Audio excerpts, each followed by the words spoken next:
Tu veux bien? העניינים כאשר עצמי לכל הצדיקים האמיתיים שבדורנו ולכל הצדיקים האמיתיים שוכני העפר בפרט רבנו הקדוש.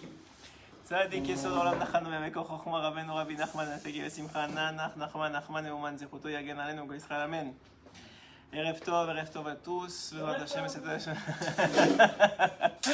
בעזרת השם בסייעתא דשמיא. בעזרת השם בסייעתא דשמיא, que ces paroles de Torah participent à la réfoua shelema complète et immédiate de Chana bat Saïda.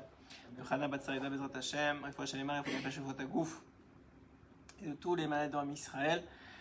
Et Bezrat Hashem, que les Fafav Dalim, que toutes les âmes dans Israël soient élevées auprès du trône céleste. On vient de finir Shavuot, on recommence la Torah. Donc ce qu'on va partager aujourd'hui, c'est la nouvelle Torah qu'on a reçue à Shavuot. Si c'est bien, vous nous le direz. Si c'est pas bien, zappez. C'est pas. Mais Bezrat Hashem, c'est Adishmaya. On commence une nouvelle leçon de l'écouter Moharan, puisque avant le confinement, on avait fini une leçon et là on reprend à la leçon numéro 21, la Chaf Aleph. Bezrat Hashem, donc on commence de nouveau.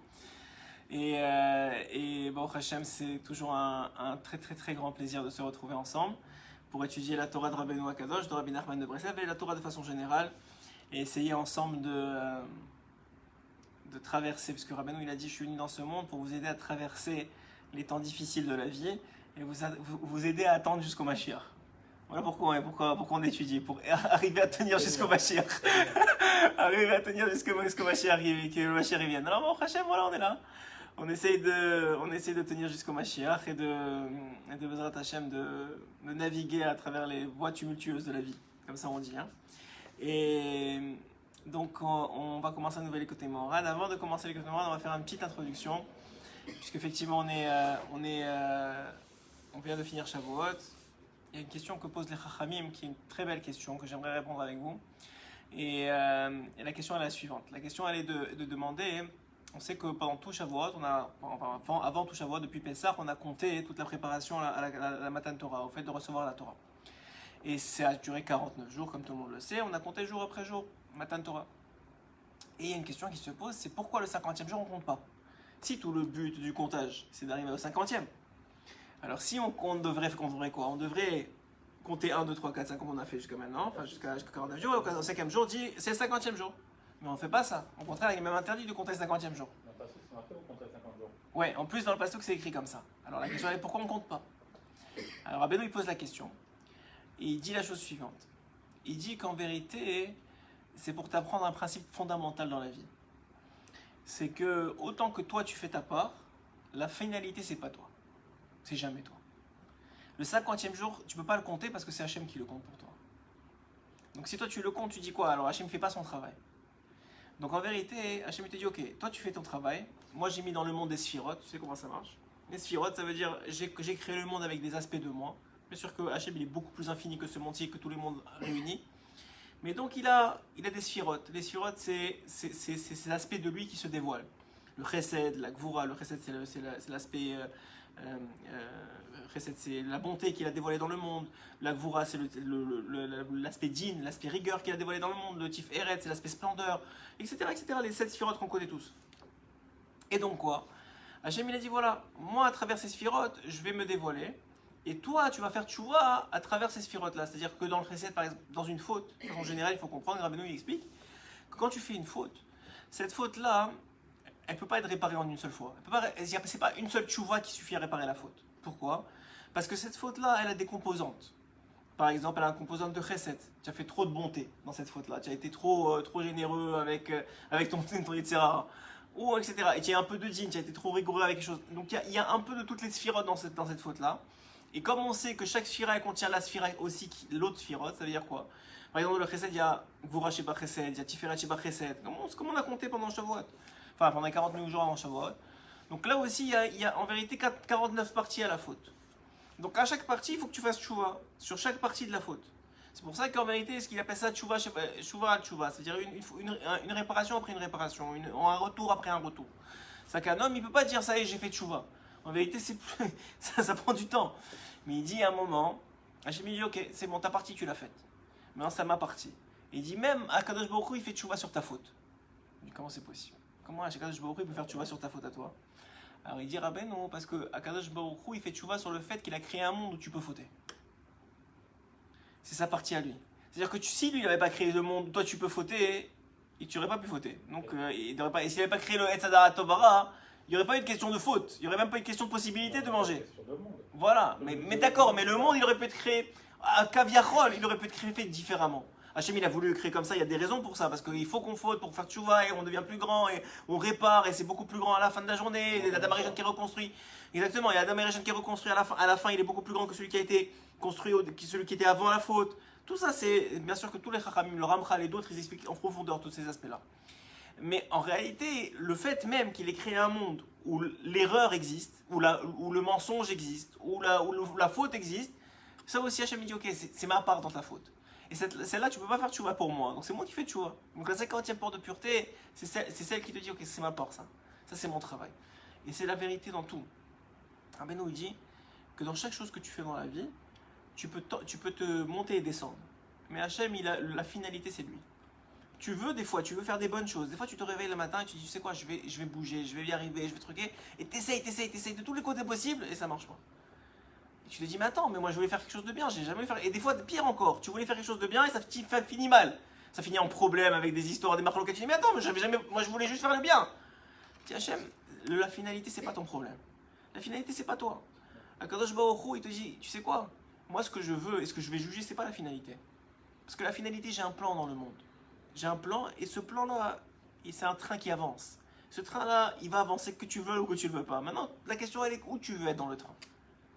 Et la question, c'est où tu veux être. Maintenant, si toi, tu veux être en Israël et tu veux faire partie de ceux qui habitent la terre d'Israël, qui font la misère de la terre d'Israël, et tu as des sacrifices pour ça. C'est pas, comme on disait avant, c'est des sacrifices, tu sacrifies. Mais, ok, tu sacrifies. Mais à la fin de la journée, tu veux être dans ce camp-là, tu vas avoir la récompense de ce camp-là, quel que soit le résultat de cette situation-là que tu vis en Israël. Le fait même que tu veuilles être là, le fait même que tu fais des efforts pour être là et tu sacrifies ce que tu as sacrifié pour être là, le résultat je ne le vois pas, il dira non. Hachem il ne voit pas le résultat. Parce que le résultat c'est lui qui l'a décidé. Mais il voit que la personne elle a voulu faire les bonnes choses, elle a voulu être dans le camp des biens. Et ça, c'est la plus grande des valeurs. Et Rabbeinu il dit voilà. Donc un homme, il sait à travers le conte du Homer que même la Torah c'est comme ça. Un homme peut se réveiller et dire je veux acquérir la Torah et je veux me réveiller, je veux faire et je veux étudier. Il va essayer, Hachem va lui mettre des chavroutod, etc. Mais sa compréhension de la Torah, c'est minashamaim, ça vient du ciel. S'il comprend, il comprend. S'il comprend pas, il doit être aussi content. Parce que ça veut dire que c'est ce que Hachem veut pour moi. Il y avait dans la Beth Midrash de Rabbi Nathan, il y avait 2 Talmidei Chachamim. Mais un, tous les soirs, il y avait un ange qui venait le voir et lui dévoilait des secrets de la Torah.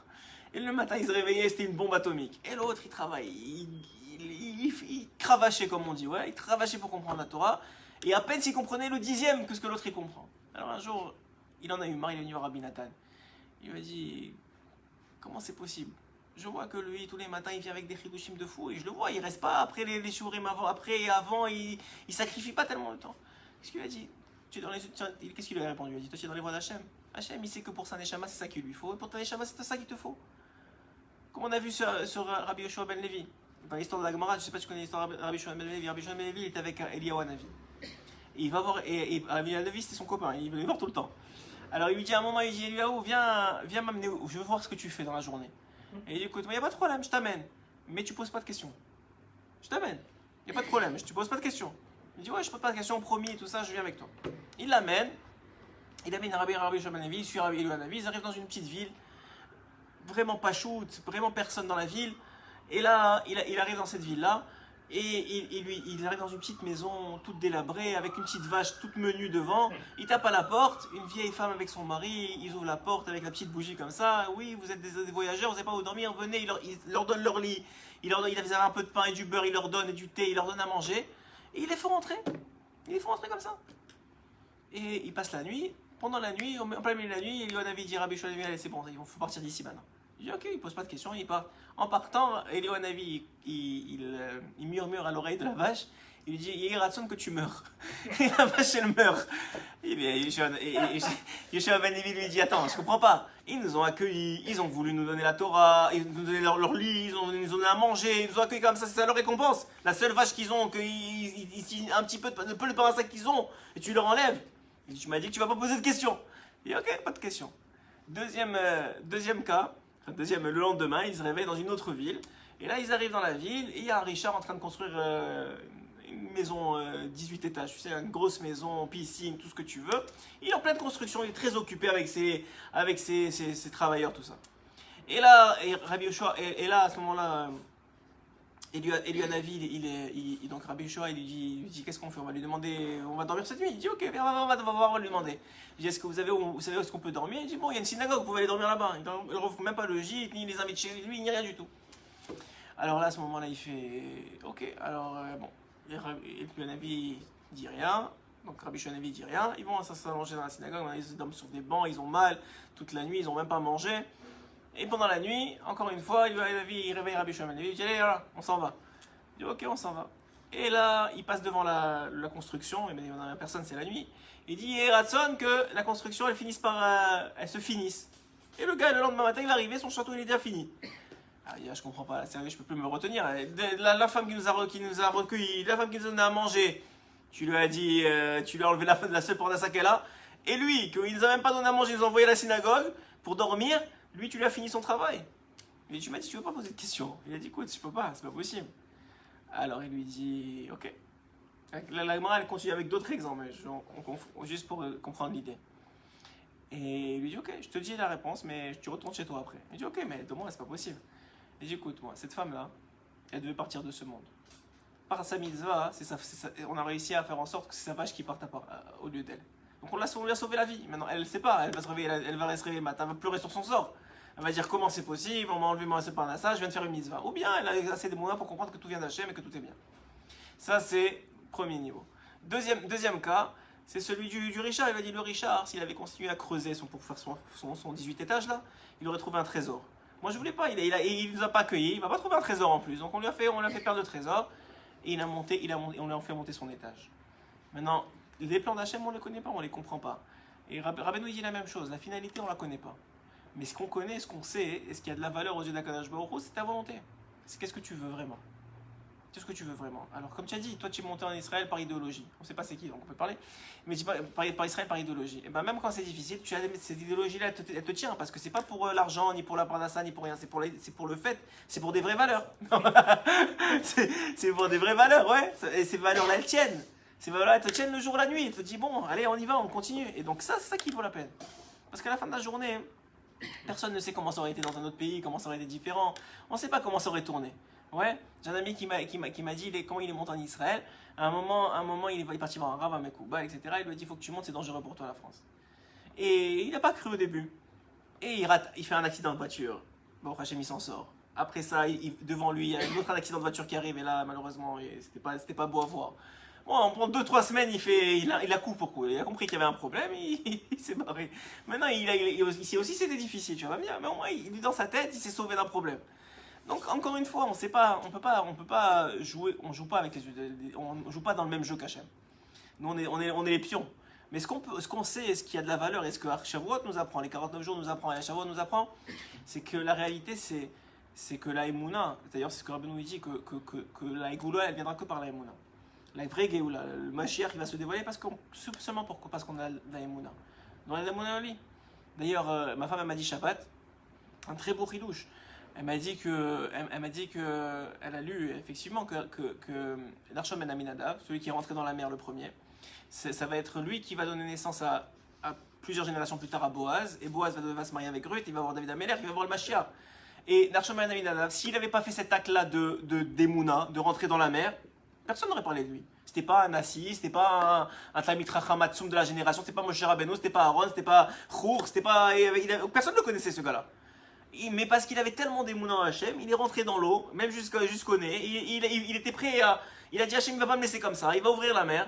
Et il a ouvert la mer. Et de là, de ce terme Pachout, il est devenu l'une des pierres angulaires d'abord de la sortie d'Égypte, mais en plus que de lui va descendre le Mashiach. Donc un homme, et c'est ce que le Baal Shem Tov, il a toujours dit que des hommes, même, j'ai envie de dire, même, comment on dit ça, même pas de grande stature intellectuelle ou des gens que peut-être on aurait dit ouais ça c'est sûr ça va devenir, tu comprends, Et en même temps, c'est des gens qui, avec des actes de émouna, des actes de foi, des actes de preuve que Kadosh Baruch Hu, de simplicité, et de preuve qu'ils se tiennent à Kadosh Baruch Hu, qui vont laisser des marques qu'ils ne se rendent même pas compte eux-mêmes.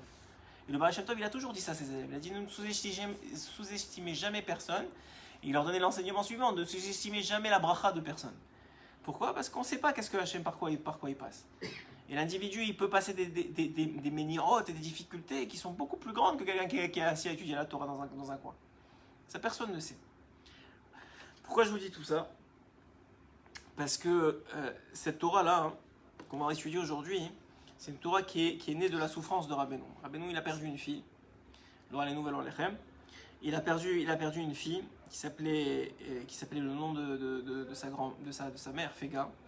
Et il l'a perdue, elle était âgée que d'1 an. Et de cette perte-là, hein, est née la Torah qu'on va lire aujourd'hui. C'est la Torah qu'il a dit à Nachamou, à la Haftara. Vous savez qu'après Tisha B'Av, on y a la Haftara de Nachamou, que Hachem il dit à son peuple, consolez-vous, consolez-vous. Consolez-vous de quoi? Que ça ne va pas toujours être Tisha B'Av. Il y a une finalité qui est bonne, il faut y croire, il faut tenir bon, et comme on dit, ça va arriver. L'essentiel, c'est de tenir bon. Tout ce qu'il a dit Rabbeinu, et on l'a souvent dit, c'est que ce monde, c'est un pont très étroit, il faut juste, quand tu tombes, remonter. Même, il n'a pas dit pas tomber, tu vas tomber. L'essentiel, c'est que tu remontes le plus vite possible sur le pont et tu avances. Et tu ne te fais pas peur. Il a dit l'homme ne pas se faire peur. Il n'a pas dit de ne pas avoir peur. Parce que les choses qu'il ne faut pas avoir peur, ils font peur. Il a dit non, juste ne te fais pas peur. Parce que dans la génération, on sait que, on a fait un chiour sur ça, on sait que dans la génération, la peur, c'est une illusion. C'est pas une réalité. À la fin de la journée, on mange mieux que la plupart des générations avant nous et on a un toit qui est plus confortable avec l'électricité et le chauffage, etc. qu'ils avaient il y a 3 ou 4 générations. On vit mieux, même que le plus pauvre d'entre eux. Même que le plus riche d'entre eux, j'ai envie de dire, qu'il y a 100 ans ou 200 ans. Mais c'est dans la tête, c'est qu'on ne sait pas comment on va finir le mois, on a de la difficulté, mais les mois ils passent, Baruch Hashem. La mashkanta elle augmente, mais les mois ils passent et tout va bien, ouais. Alors on dit ici, voilà, on va lire les mots de Rabbeinu. Pirka Revia des Sifra des Sniota. Donc c'est écrit dans Sifra des Sniota, c'est le Zohar Kadosh. Atik Tamir Vesatim, que le Atik est caché et dissimulé. Zeaera de Anpin, Idgalia Vela Idgalia. Il y a des choses qui sont révélées, des choses qui ne sont pas révélées. Et Dafka, on est dans la paracha de la semaine, Bealotecha, et Hanerot, El Moul Pene Amenora, Yahiru Shivat Hanerot. Que quand tu feras monter, donc on va faire Bealotecha, quand tu feras monter les lampes, les Nerot, les bougies, El Moul Pene Amenora, devant la face de la Menorah, Yahiru Shivat Hanerot, seront allumées les 7 lampes. Peresh Rashi, Shalhevet Ola Me'eleha. Rashi explique que la flamme montera d'elle-même. Ça veut dire que toi, encore une fois, tu peux faire l'effort d'allumer, mais c'est Akadosh Baruch Hu qui tient la flamme. Encore une fois, Akadosh Baruch Hu, il fait en vérité presque tout le travail. Déjà, il te donne la force de faire ce que tu fais toi, mais en plus de ça, il finit le boulot. Donc finalement, ça dépend juste de notre émouna à nous. Parce que notre fatigue, elle n'est pas physique. Aujourd'hui, notre fatigue, elle est spirituelle. Notre fatigue, elle est de toute l'angoisse et le stress qu'on a de toutes les possibilités de choses qui ne vont pas et qui n'ont pas l'air d'aller, et c'est pas smooth, et ça ne va pas facilement. Mais en vérité, c'est tout dans la tête. Parce qu'à la fin de la journée, on passe de Shabbat en Shabbat. Aujourd'hui, en plus, on est à Israël. Ça va très très très très vite. La vérité, les semaines, elles filent, on dirait que ça existe même pas. C'est d'ailleurs une des dévoilements des sages, qu'au temps du Mashiach, le temps va aller de plus en plus vite. Et ça, on voit que ça file. À la fin de la journée, tu arrives Shabbat, bon, la semaine elle est passée, on a tenu bon quand même dans cette semaine-là. On a fait un peu d'études, Rabbi Nathan il dit, il n'y a pas une journée que tu n'as pas fait quelque chose de bien. Tu as mis les téfilines, tu as fait ici, tu as aidé quelqu'un, tu as fait la tzedaka, tu as écouté un shiur de Torah, il n'y a pas une journée où tu n'as pas fait quelque chose de bien. Donc, alors tu as tenu quelque chose, il y a quelque chose à ramener à la fin de la journée. Tu as rempli ton sac, sauf tu as rempli ton sac. Et, Baruch Hashem, les jours ils passent et tu avances dans le processus. Chaque jour il y a son tikkun, chaque jour il y a sa réparation. En plus que Kadosh Baruch il est donné 613 mitzvot et que chaque mitzvah, Baruch Hashem, elle peut être démultipliée et qu'il y a tellement de choses qu'on peut faire qu'on ne se rend même pas compte qu'on fait bien. Donc nous, le Seraï te dit non mais regarde comment ça va pas dans ça et comment ça va, il grossit ce qui va pas fois 10 000. Tu sais, les loupes, ils te les montrent comme si c'était la fin du monde. Mais c'est pas comme ça, dire Rabbeinu, chaque jour. Il y a quelque chose que tu as fait de bien. Maman, tu as fait de bien. Et c'est pour cette journée-là que tu as été créé. Cette journée-là, prochaine, ça valait la peine de la donner. Juste parce que tu as fait cette chose-là bien. Et toi, tu vois quoi? Mais non, mais tu comprends pas, regarde tout ce que j'ai fait de pas bien. Ce que tu as fait pas bien, tu vas faire le tikkun. Mais ce que tu as fait de bien, c'est pour l'éternité. Plus personne qui peut te l'enlever, et personne qui peut te l'abîmer. C'est une mitzvah. Rabbeinu, il dit quelque chose d'incroyable. Il dit, les gens, ils vont arriver à 120 ans. C'est une ça, écoutez Moran, on l'a étudié ce Shabbat. À Tetvav. Tu vas arriver à 120 ans, et Hachem va te dire quoi la kavod, bravo, tu as fait plein de bonnes choses, extraordinaires, tu as le droit de rentrer dans le palais du roi. C'est un trésor comme ça. Et tout ce que tu vas récupérer, c'est pour toi, pour l'éternité. Alors tu dis, ouais, super, extraordinaire, alors qu'est-ce qu'on fait? Vas-y, quand est-ce qu'on y va? Il dit, vas-y, rentre. Et tu rentres dans le palais du roi, enfin dans le trésor du roi, mais tout est sombre. Il fait noir, tu vois pas ce qui se passe, tu vois rien. Tu touches comme ça, tu sais pas quoi prendre, parce que tu vois rien. Il dit maintenant, on va voir combien tu as fait de mitzvot. Chaque mitzvah, c'est un ner. Comme les ner mitzvah et Torah or. C'est un ner, c'est un ner. Il dit, ah mais non, mamash, il rapporte le verset. Il dit, c'est quoi ner mitzvah? C'est que ce ner, il va te servir à 120 ans pour chercher les trésors de Kadosh Baruch Hu, pour les récupérer pour l'éternité. Il dit, maintenant, c'est chaque mitzvah, c'est un ner. Alors maintenant, chaque mitzvah, elle te tient, je sais pas, 3, 4 heures, 5 heures, 10 heures, je sais pas combien de temps ça dure. Il ne dit pas dans l'écoute moral. Mais chaque mitzvah, elle va te servir pour récupérer pour l'éternité du bien d'Akadosh Baruch Hu. C'est ça le trésor d'Akadosh Baruch Hu, c'est lui-même. Il va te donner de ce bien-là. Alors maintenant, tu as fait une mitzvah. Même s'il y a beaucoup d'avérotes, on essaie bien sûr de s'éloigner des avérotes. Mais encore une fois, c'est un chidouche de Rabbeinu de dire que l'avéra ne touche pas la mitzvah. L'avéra, c'est son tikkun. Et la mitzvah, elle était réservée. C'est un chidouche. C'est un chidouche. Il y a beaucoup qui disent pas ça. C'est un chidouche de dire que ta mitzvah, personne ne pourra jamais te l'enlever. Et là, l'avéra, tu répareras. Alors évidemment qu'on ne fait pas exprès de faire des avérotes et qu'on essaie de s'éloigner de toutes les avérotes qui peuvent être, parce que le tikkun, c'est sûr qu'il n'est pas facile pour aucune avéra. Mais d'un autre côté, la mitzvah, elle est dans ta main. Quand tu dis que tu n'es pas couvert c'est-à-dire, de la même manière que les avérotes, elles ne viennent pas atteindre tes mitzvot, elles ne viennent pas te couvrir sur les avérotes. Non. C'est indépendant. Indépendant. Comme ça, il dit Rabbi Nathan. Comment on peut juger Hachem?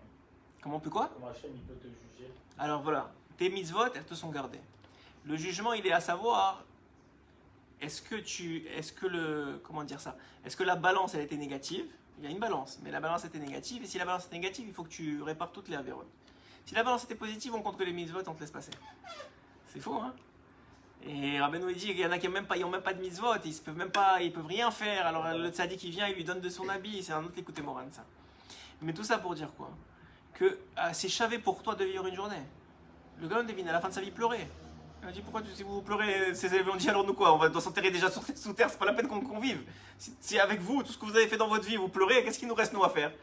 Alors il a dit, ouais, exactement, c'est l'histoire connue des tzitzit. Il lui a dit, mais tu comprends pas, dans ce monde, si je quitte un monde où avec quelques sous, on achète des tzitzit. Et ça, c'est une mitzvah pour l'éternité. Alors c'est vrai que je vais profiter de toutes mes mitzvot que j'ai accomplies, mais c'est fini. C'est pour ça que Rabbeinu dit que le tzaddik, il cherche des gens, des pieds dans ce monde. Il cherche des gens à qui s'attacher dans ce monde, qui font des mitzvot pour les faire avec lui. C'est un très très grand chidouche ça aussi. Et donc quoi? Alors il dit c'est la même chose. Tu vas allumer les lampes. Regarde comment c'est beau, c'est exactement le même principe. Tu vas allumer les lampes, mais Rashi il dit, la flamme elle montera d'elle-même. Ne fais pas comme tu fais à Hanouka, tu attends 3 heures que ça monte. Elle va monter d'elle-même, c'est pas toi qui... Toi t'as fait l'action, maintenant le résultat, c'est Akadosh Baruch Hu. Ketiv, parce que c'est écrit dans Tehillim, Achor vakedem tsartani. Alors, c'est quoi Achor vakedem tsartani? Tu m'as formé derrière et devant. Kiyesh sechel she'adam masigoto alede hagdamot rabot. Il y a une intelligence qu'un homme y reçoit parce qu'il s'est beaucoup préparé à la recevoir. Par exemple, il a étudié plein de livres sur le concept. Maintenant, il va comprendre à travers tous ces livres qu'il y a un concept, il va l'intégrer. Sechel hazeh mechouné. Et cette intelligence-là, auquel l'homme il accède, ouais, mais chouné beshem achor, ça veut dire qu'il vient du dos, c'est-à-dire qu'il a préparé. Mais des fois, il y a des cadeaux. Il y a des cadeaux, encore une fois. Il y a un travail. Ah, tu as travaillé, tu reçois un salaire. Mais des fois, il y a des cadeaux. Sans que tu aies choisi, sans que tu aies voulu, sans que tu aies travaillé pour le recevoir. Et là, il y a des shefa elokis. Hachem, il a décidé, tiens, cadeau. Tu mérites. Tu vas comprendre un truc que tu n'aurais pas compris autrement. Et ça s'appelle le flux divin d'avant, qui vient avant toi, avant que tu aies préparé quoi que ce soit. Beshem Panim, il est en face de toi, Hachem. Ça veut dire que des fois, Kadosh Baruch Hu, il te dit, écoute, pour recevoir, il faut travailler. Alors vas-y, fais tes efforts de ton côté, vas-y, casse-toi la tête, etc. Ah, tu vas comprendre. Ça c'est dans la Torah, mais c'est vrai dans tout. Et une autre fois, il te dit, Hachem, ok, tu sais quoi? Vas-y, ça c'est pour moi. C'est sur mon compte à moi. C'est halal. Ouais. Et avec Akadosh Baruch Hu, c'est pas comme avec les autres. Allah, c'est Allah vraiment. C'est pas genre après il te dit attends mais tu me dois ce temps parce que on n'avait pas fait les comptes à la fin. Non, non, Allah, Allah. Vitlaavut halev nolad mechamat tenuat hasechel. Et l'enthousiasme du cœur, la hitlaavut du lev, elle provient du mouvement de l'esprit. Ça veut dire un homme, il se dit tu sais quoi, j'ai pas envie, j'aime pas la Torah ou j'ai pas envie de faire Shabbat. Ok. Alors un homme peut dire bah écoute c'est normal, c'est Hachem va donner l'envie de faire Shabbat. Alors il y a deux façons. Soit tu attends qu'Hachem te réveille, ce qui peut arriver, mais tu peux attendre longtemps. Soit tu réveilles ton esprit à travers une étude, à travers des shiurim, à travers le fait et tu vas voir que ton cœur petit à petit va s'éveiller au fait de faire Shabbat. Qui tevat nuot chez molit chom, parce que la nature des mouvements, le fait que tu te fais travailler ton esprit, ça fait créer de la chaleur. Le mouvement, ça crée de la chaleur, c'est physique, ouais. Alors le mouvement de l'esprit crée de la chaleur où? Dans le cœur. Ou fait meirot nuot asechel, et en fonction de la rapidité du mouvement, alors dans la tête, ken molit chom balev. Donc plus un homme il étudie la Torah, plus il va avoir envie de faire. Ridouche aussi. Plus un homme il dit ah tu sais quoi, j'y arrive pas. Mais qu'est-ce que fait le Tzera? Il dit si j'arrive pas, c'est pas pour moi. Donc il s'enfonce dans la froideur. Ouais, il dit ouais, alors ça c'est pas, je vais pas me réveiller le matin. Alors qu'au contraire, un homme il dit quoi? Mais c'est normal, c'est bien. Au contraire, si j'arrive pas, c'est qu'il faut encore plus que je travaille sur mes mouvements. Ouais. Et quelqu'un il va se mettre quelqu'un il te dit par exemple, je sais pas, je vais faire un business, ça marche pas. Il dit bon ok, je vais rester au lit. C'est sûr qu'il va jamais faire de business en restant au lit. Le gars il dit non, je vais bouger, je vais brasser du vent, mais à un moment il y a du vent qui va donner quelque chose. Et ben effectivement, au bout d'un moment ça donne quelque chose. C'est pas toujours le meilleur des choses, mais ça donne. Il avance, il a une tendance à avancer. Ken monit rambalev, nimsa aliede shefa eloki. C'est grâce au shefa eloki à l'abondance divine. Chez sechel nishba la adam bimirut. Et il y a aussi un autre aspect que le flux divin lui-même, il fait travailler le sechel. Chez en tsarir lishtamesh beshum agdama. Il n'y a pas besoin de travailler tout seul. Alideze amirut chez le hevet alev ola tamin me eleha. Et la flamme du cœur s'élève constamment d'elle-même. Donc voilà deux choses, deux façons de vivre la vie. Il dit Rabbeinu Akadosh, on apprend de la Ménorah deux choses. Il y a des fois, il faut faire le travail toi-même. Il y a des fois où ça ne veut pas bouger. Quelqu'un, ça ne bouge pas. Des fois, il y a des gens qui se sont mariés, ils ne voulaient même pas se marier. C'est vrai, ils ne voulaient pas, ils ne cherchaient pas à se marier, ils étaient en vacances, ils se retrouvaient devant leur femme, ils ont dit bon, voilà, on a trouvé notre femme. Et il y a des gars, tu vois, qui galèrent 18 000 shidduchim, ils ne trouvent pas à se marier, ils veulent se marier, ils n'arrivent pas. Et ils essayent, ils n'arrivent pas. Il dit voilà, des fois, Hachem il se mêle de l'histoire. C'est des problèmes qu'on a, on ne sait pas pourquoi. Hachem il a ses comptes à lui, il sait pourquoi. Des fois, il y a des choses qui sont faciles pour toi parce que Hachem il a dit tu as déjà fait travailler dans une autre vie, ou bien Magi Alecha, ça te revient que je vais intervenir pour toi. Et des fois, Men Malarasot, il faut que tu cravaches, il faut que tu bouges, il faut que ce soit un réveil d'en bas. Il y a des fois où Hachem il te dit je fais le travail pour toi, pas de problème. Et il y a des fois où il te dit non, il faut que tu cravaches. Mais dans les deux cas, c'est juste que Hachem, il est soit panim bepanim, c'est-à-dire il se révèle à toi. Il dit quand un gars il reçoit 1 million, il n'a rien fait pour travailler, il dit Hachem, merci beaucoup, j'ai rien fait. Il comprend qu'il n'a rien fait. Le gars qui a cravaché toute sa vie, qui depuis l'âge de 12 ans il travaille, il arrive à 1 million à 50 ans, il dit bon, j'ai cravaché comme vous, mais il dit merci Hachem, mais en vérité, dans son cœur, il se dit c'est moi. Ouais, c'est-à-dire c'est Kochrim, c'est Miyadi, c'est moi qui ai travaillé. Il dit Hachem, non, c'est pas comme ça. Quand le gars qui a reçu 1 million alors que c'était sa première semaine de travail, Dafka que c'est un grand, on va dire, c'est un grand manque d'Akaratatov de ne pas dire merci à Kadosh Baruch Hu. Ça arrive à certaines personnes de ne pas le dire. Mais c'est sûr que Kadosh Baruch Hu, le gars il sait que ça vient d'Hachem. Mais d'un autre côté, le gars qui a travaillé, lui aussi ça vient d'Hachem. Lui aussi, il n'a pas reçu son million. Si Hachem ne voulait pas qu'il le reçoive, il ne l'aurait pas reçu. Lui aussi, son million il ne vient pas de lui. La question, elle est, qu'est-ce que Hachem il avait décidé comme tikkun, comme réparation, comme effort? Tu comprends la nuance? Ouais. Elle est très forte, elle est très belle. Ça veut dire qu'en vérité, le résultat, encore une fois, le million, il revenait à tous les deux. Les deux, ils devaient mériter 1 million. La question, elle est, qu'est-ce que Hachem il a décidé? C'est quoi ton tikkun? C'est quoi ta réparation? C'est quoi ton effort? Qu'est-ce que tu dois mettre qu'est-ce que tu dois mettre dans l'association? Est-ce qu'il a décidé que tu dois mettre toutes tes tripes ou est-ce qu'il a décidé qu'un penny ça suffit? Allez, ça dépend de plein de facteurs qu'on n'a aucune idée c'est quoi. Les Mekoubalim peut-être ils savent, mais sûrement ils savent. Chacun selon ce qu'il peut lui dévoiler. C'est sûr que notre niveau on ne sait pas. On sait qu'il y a des choses qui sont difficiles. Il y a des gens ils n'arrivent pas à avoir d'enfants. Il y a des gens ils veulent même pas avoir d'enfants, ils en ont.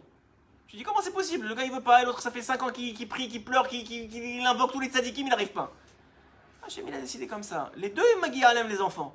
Mais lui, son enfant, il doit cravacher, peut-être aussi parce que son âme elle est plus difficile à faire descendre, parce qu'il a des tchikounim dans une autre vie, parce que je sais pas ce qui s'est passé dans sa vie ou qu'est-ce qu'il a fait avant, mais dans cette même vie, qu'est-ce qu'il doit réparer avant d'avoir une âme qui mérite de recevoir.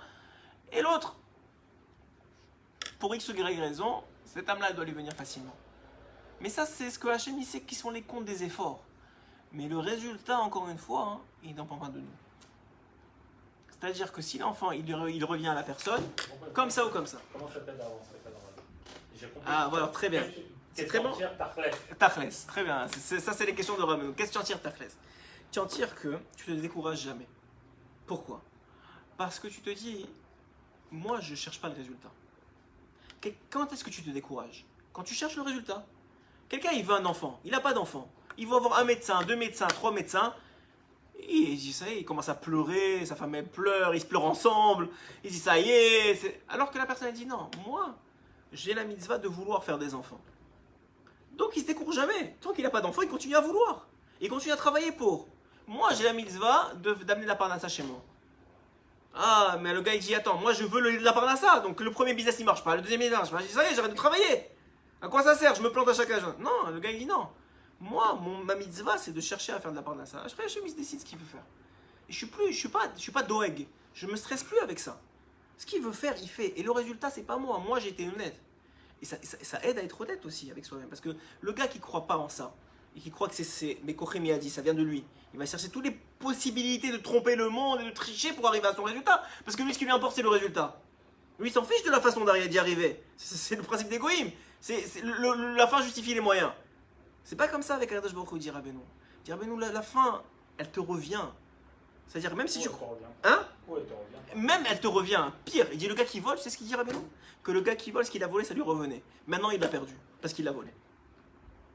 Ah, c'est-à-dire, le résultat, c'est peut-être aussi que tu n'auras jamais la chose. C'est possible. C'est pas grave. C'est pas grave. C'est censé en tout cas pas être grave. C'est pas grave. C'est pas grave parce que c'est la meilleure chose pour toi. Parce que Hachem, il a dit ça, c'est pas pour toi. Mais quand c'est dans la Rochaniot, Rabbi Nathan, il dit que ça n'existe pas. Ça veut dire que quelqu'un, il veut avoir quelque chose dans la Rochaniot, il veut faire une mitzvah, il va la faire à la fin. Il va la faire. C'est une question de prière, d'effort, de supplication, de travail sur soi, mais il va la faire. Je me dis, il y a des gens qui n'ont pas eu d'enfants à la fin de leur vie. Ils ont eu des élèves. Le Rabbi Lubavitch, il a eu plein d'élèves. C'est des enfants. Ils ont eu des mitzvot. C'est des enfants. Après, Hachem, il s'arrange. On ne sait pas c'est quoi le résultat. On va le voir à 120 ans. Mais en attendant, un homme, il se dit, regarde, moi dans ce monde, je ne suis pas venu pour être Baal Baït. Moi, je suis Oréach. Moi, je suis, comme il dit Rabbeinu, celui qui est heureux dans ce monde, il est invité. Tu es invité dans ce monde. Tu n'es pas le Baal Baït. Le Baal Baït, il existe, il est Akadosh Baruch Hu, c'est lui qui gère le monde, c'est lui qui le dirige, c'est lui qui fait. Maintenant, lui, le Baal Baït m'a dit, voilà, tu sais quoi, tu viens dans mon monde, il y a des règles, il y a des mitzvot. Je veux que tu fasses tes mitzvot. Il dit, ok, viens, on va regarder les mitzvot. Il faut se marier, je fais tout pour me marier. Le gars, ça fait 23 fois qu'il n'arrive pas. Moi, au bout de 23 fois, il faut qu'il se pose des questions s'il veut vraiment se marier. Mais on va dire, le gars, il arrive pas. Il continue, il dit, moi j'ai une mitzvah. Maintenant, Hachem, il m'a pas trouvé la bonne, il n'a pas réussi à me truquer. C'est pas mon problème à moi. Moi, je suis honnête avec moi-même et je prie. C'est pas que je me cache derrière la mitzvah ou je fais semblant. Je suis honnête avec moi-même. Je veux faire. Quelqu'un veut monter en Eretz Israël. Combien il y en a qui veulent monter en Eretz Israël aujourd'hui? Il y en a qui n'arrivent pas. Ils n'ont pas pour X ou Y raison, je rentre même pas dans les détails. C'est vrai. Et tu crois quoi? Que toi ou moi, on est en Israël parce qu'on a voulu? On a voulu, bien sûr qu'on a prié, mais c'était entre guillemets déjà décidé. C'est-à-dire, on nous a pris, on nous a amenés là. Chacun selon sa façon. Comme toi, j'ai dit, toi, ta femme, un jour, elle a cliqué, elle a dit c'est bon. Mais elle aurait pu pas cliquer, ça aurait pu être tourné de milliards de façons différentes. Toi, ta place, elle est là. Et en vérité, ce qui te sera raconté comme mitzvah, c'est même pas le fait que ta place, elle est là. Parce que ça, c'est ton tikkun. Il fallait que tu sois là à tel âge pour faire telle chose et tes enfants, ils devaient grandir dans telle affaire. C'est que tu as voulu. Tu as prié pour. Tu as dit à ta femme, il faut y aller, c'est ça qu'on veut, c'est bon pour nos enfants, c'est bon pour nous. Tu t'es convaincu, c'est ça la réalité, c'est ça qui t'appartient. Tout le reste, ça t'appartient pas. La vie n'appartient pas à l'homme. Hachem, il a décidé déjà, c'est écrit dans la Gemara, ta femme elle est décidée, ta baït elle est décidée, ton truc, qu'est-ce qui me reste à moi? Bien, Rabbi Nathan a dit, ta volonté, qu'est-ce que tu veux? Stachles, qu'est-ce que tu veux toi? Il y a des gens, ils sont religieux, ils veulent pas être religieux. Ils veulent pas faire la Torah. Et tu crois qu'à 120 ans, on va leur dire, tu voulais pas. Ça t'a été donné parce que à cause du mérite de telle personne ou parce qu'il fallait que ce soit comme ça. Mais sauf, si on t'avait laissé aller à ta propre volonté, tu serais pas ce que tu serais devenu. Qu'est-ce qu'on fait avec toi? Et d'un autre côté, il y a des gars, se sont battus toute leur vie, ils ont essayé, c'était difficile. Rabbeinu, il a dit, un jour, il était en train de pleurer. Justement, avant cette leçon-là, il était en train de pleurer, Rabbi Nathan. Rabbi Nathan, il a dit, je comprends pas. Il n'a pas dit, je comprends pas. Il a dit, comment c'est difficile chaque chose que je dois faire dans ce monde. Combien il y a de minyotes? Rabbeinu, on parle d'un tzaddik. Ça aurait pu être facile pour lui. Il te dit, ça y est, moi je suis né petit-fils du Baal Shem Tov, petit-fils de Rabbi Nachman Rodenka, tout était préparé pour moi. Non, il dit chaque chose, me lever le matin, faire la fila, mettre les... Tu n'as aucune idée combien c'est difficile pour moi. Chaque chose, je dois me battre contre mon Yetzirah inimaginable, qui me prend de tous les côtés pour me dire, mais c'est pas la peine, mais tu connais, et je me tue pour y arriver. Et combien j'ai pleuré. Il dit, tout ce que j'ai reçu, c'est parce que j'ai pleuré. Il n'y a rien que j'ai reçu, Bechinam. Il dit, cette partie-là, je ne l'ai pas reçue, moi. Bechinam, je n'ai pas reçu. J'ai reçu que... Et combien il a souffert. On ne parle même pas de tous les enfants qu'il a perdus, et toutes les choses qu'il a souffert. Mais ça, c'est pour le clan Israël, c'est encore un autre cas. Mais un homme, Tachlès, pourquoi tu es pas bien dans ta vie? Pourquoi un gars, il stresse? Parce qu'il voit qu'il avait une idée du résultat, et que le résultat, il n'est pas le même. Alors il dit quoi? Il dit, c'est pas pour moi, je suis pas bien, c'est pas... Et alors qu'en vérité, pas du tout. Hachem est très content de toi. C'est juste que toi, ton tikkun, c'est ça. Et il faut être content avec ça. Toi, ce que tu dois être content, ce que tu dois être fier, c'est que toi, tu veux le bien. Toi, tu te bats tous les matins pour te réveiller le matin. Des fois, tu arrives, des fois, tu n'y arrives pas. Mais au moins, tu te bats tous les matins. Quand tu n'es pas réveillé, tu dis, ah, dommage, j'aurais dû me réveiller, je vais essayer demain, et je remonte sur le truc. Ce que tu veux, toi. L'Agmara, elle dit, quand elle parle des tzadikim et des rechaim, qu'est-ce qu'elle dit? Elle dit, le tzadik, il pole cette fois, il tombe cette fois, il se remonte, il se relève, et le rachat, il tombe et il ne se remonte pas. Donc les deux, ils tombent. Même le tzadik, il tombe. Bon, différemment, bien sûr, mais il tombe. C'est quoi la différence? Il y en a un qui tient bon. Il y en a un qui tient bon, c'est tout. Pourquoi il tient bon? Parce que l'oerpatlo, ça ne concerne pas le résultat. Le résultat ne le concerne pas. Il a compris que Hachem, il gère les résultats. Il gère les résultats de tout. Où tu vas habiter, quand tu vas habiter, qui sont tes enfants, quand est-ce que tu vas les avoir. Ah, mais tu comprends, il faut se bouger. Oui, pas de problème. Tu me parles à ça, il faut bouger. Pas de problème, c'est pas un tikkun. Il faut aller voir celui-là, il faut essayer de celui-là, il faut donner le prix à celui-là, il faut essayer de travailler avec celui-là, il n'y a pas de problème. Mais ça n'a rien à voir avec ta parnassa en vérité. Ça n'a rien à voir. La parnassa, elle est décidée à Rosh Hashanah. Alors qu'est-ce que je fais? Pourquoi je me bats? Parce que tu as un tikkun à faire. Alors Hachem, pour te forcer à faire le tikkun, il a associé à la parnassa. Parce que sinon tu ne serais pas bougé du lit.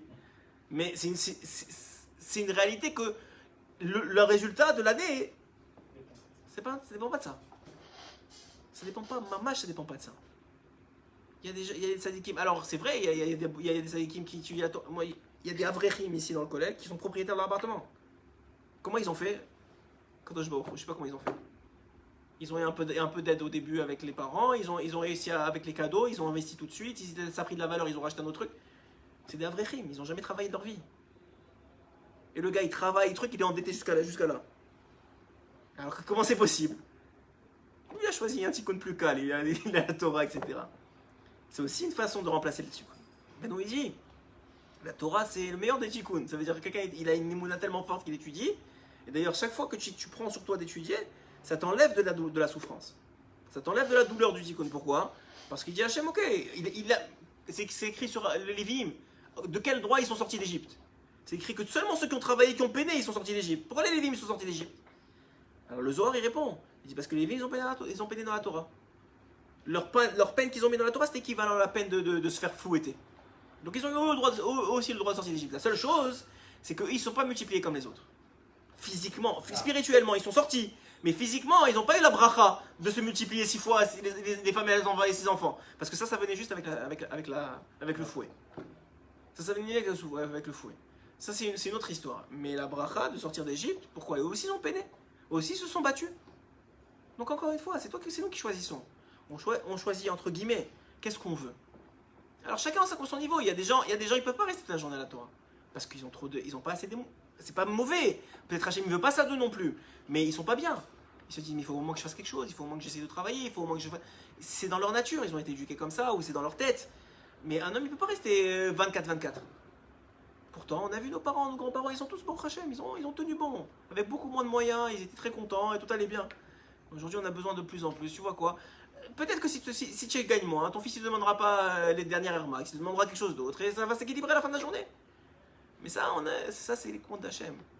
C'est les comptes d'Hachem, c'est mamash, ça ne revient pas. Qu'est-ce qu'il faut? C'est une très bonne question. Moi, je fais toujours ça avec le Écoutez Moran. J'essaie de trouver qu'est-ce que... Parce que le but, comme il a dit Rabbeinu, il a dit, moi, je vous donne pas de la chokma juste pour que vous soyez intelligent. Moi, je veux que vous changiez vraiment, que ça vous aide dans la vie. Comme on a dit au début du shiur. Comment on fait? Alors, il dit, voilà, arrête de te focuser. C'est pas un mot français, mais c'est pas grave. De te concentrer, de focaliser, voilà, merci. De te focaliser sur le résultat. Le résultat, c'est pas toi. Et ça ne te concerne pas. Et tu ne dois pas être ni triste ni heureux du résultat. Est-ce que tu dois être heureux? Non, parce qu'à la fin de la journée, tu peux dire merci. Mais tu ne dois pas être heureux du résultat. Pourquoi? Parce que ce que tu dois être heureux, c'est comment tu y arrives. Parce que si tu as volé pour avoir l'argent, tu ne peux pas dire merci sur l'argent. Bah d'accord que non. Si tu t'es. Maintenant, tu as reçu, je sais pas moi. Tu as planté celui-là pour arriver à là. Ah, tu es arrivé à là, tu es très content, tu es à la maison. Mais le gars, il s'est fait planter. À 120 ans, tu vas devoir revenir. À quoi ça t'a servi? Alors, ça, c'est de la émouna. Tout ça, c'est que de la émouna. Ça, c'est que de la émouna. Mais moi, comme ma femme, elle fait des shurim pour les femmes. Et elle leur a dit, moi, je vous fais que de la émouna parce que c'est que ça qui tient maintenant aujourd'hui. Et la vérité, elle a raison. Il n'y a que ça qui tient aujourd'hui. C'est quelqu'un qui n'a pas d'émouna. C'est le plus grand trésor qui existe au monde, c'est aujourd'hui. Surtout si tu vas en Israël. Mais maman, si lui qui n'a pas d'émouna, il est à la panime. Qui voit ce qui se passe aujourd'hui autour de nous. C'est à la panime. Les gens qui tournent les coins ronds, ils réussissent. Ceux qui sont droits, ils se plantent. Tout est à l'envers. Mais à la fin de la journée, nous on a de la émouna, que ce que Hachem dit c'est vrai. Et ça a été prouvé pas une fois, pas deux fois, pas 10 fois, pas 100 fois. Des milliards de fois. Et il ne faut pas être... le Tzera, il va utiliser tous les gens autour de toi pour te pousser vers la porte de sortie. Tu sais, pour te dire, mais non, mais il faut faire ça comme ça, il faut faire ça comme ça, regarde, tout le monde le fait. Non, c'est pas comme ça que ça marche. Moi, voilà ce qu'on m'a demandé, voilà ce que je dois faire. Les gens, qu'est-ce qu'ils font pas, ils donneront leur compte à la fin. Moi, voilà ce qu'on m'a demandé. Hachem, il m'a demandé ça. Maintenant, il ne m'a pas demandé de tricher pour ça. Vraiment, il ne m'a pas demandé de voler pour ça. Il ne m'a pas demandé de mentir pour ça. Il m'a demandé, voilà, je veux que tu fasses Shabbat. Ah, j'ai pas, c'est son problème à lui. Et il va te donner à la fin de la journée. Tous ceux qui commencent Béoni dans la Torah, il finit Béocher. Rabbeinu dit à tel point, et tous ceux qui commencent dans la pauvreté, il finit dans la richesse. Rabbeinu dit à tel point que si tu vois des Talmidei Chachamim riches, dans ta génération, il parlait à nous, donc dans notre génération, sachez que c'est des gens qui sont morts pauvres en tant que Talmid Chacham, et comme il y a une askama, il y a un tampon d'Hachem qui vont finir riches, ils doivent revenir dans ce monde pour être riches. T'imagines? Ça veut dire Hachem, on ne connaît pas ses plans. On ne sait pas, il joue avec les Olamot, il joue avec les Gilgulim, il joue avec plein de choses. Nous, on voit aujourd'hui, demain. Mais quelqu'un qui voit comme ça, il ne vit pas. Alors voilà, il te dira, ben non. Première chose, il y a deux façons de vivre. Première façon, tiens ton travail. Et il y a des choses que tu vas acquérir que par ton travail. Il y a des choses qui te sont réservées, il y a des portes dans le ciel qui te sont réservées parce que tu dois travailler pour. Mais il y a des choses aussi qui te reviennent pour différentes raisons que on n'a pas besoin de savoir pourquoi. Il y a des choses qui te reviennent. Tu vas avoir ton enfant, tu vas avoir tant de trucs, tu vas te rendre machin. Des fois, il y a des gens qui vont pousser, ils vont avoir plus d'enfants. Parce qu'ils, je sais pas, ils vont faire des petits poulimes, ils vont essayer, etc. Si ça leur revient, ça va leur revenir. Mais c'est ces enfants-là qui sont arrivés par les petits poulimes, c'est cette façon-là qu'ils devaient venir.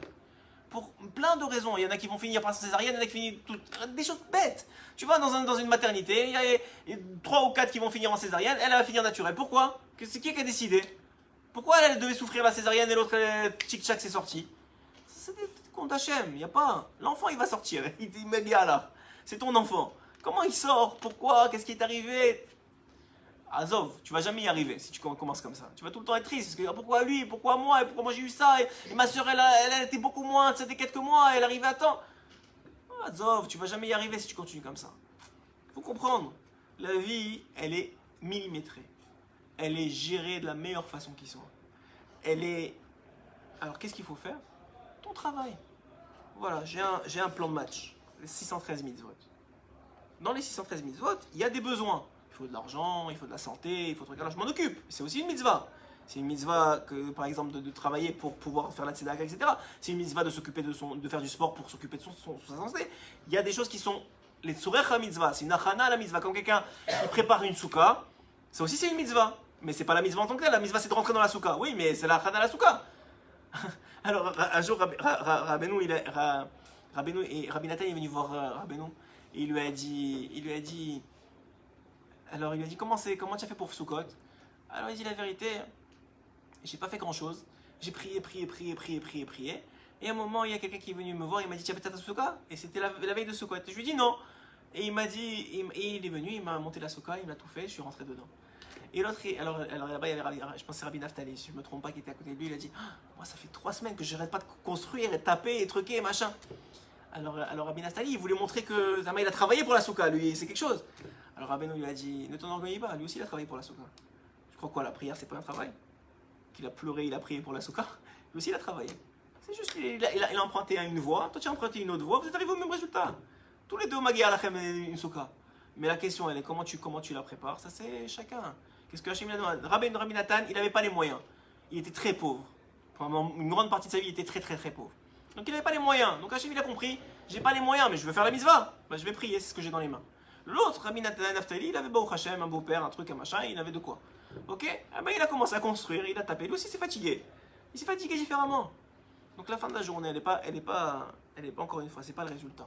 Des fois on y arrive, des fois on n'y arrive pas. Des fois on veut, des fois on y arrive. Mais ce qui va nous être reproché, et ce que Rabbi Nathan il met tellement l'emphase dessus, c'est combien tu veux. Combien tu veux.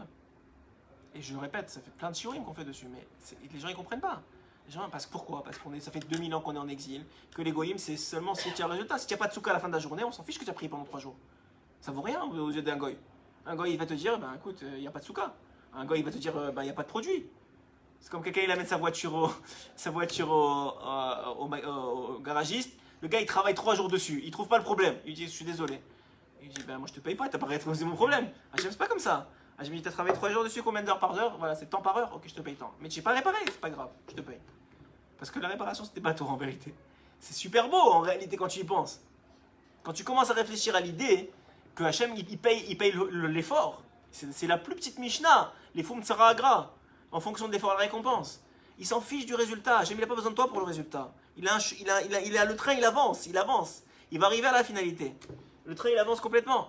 Mais la question, elle est, qui va faire partie du train? Tu travailles toute ta vie, tu fais jamais de tikkun, c'est pas grave, on s'en fout.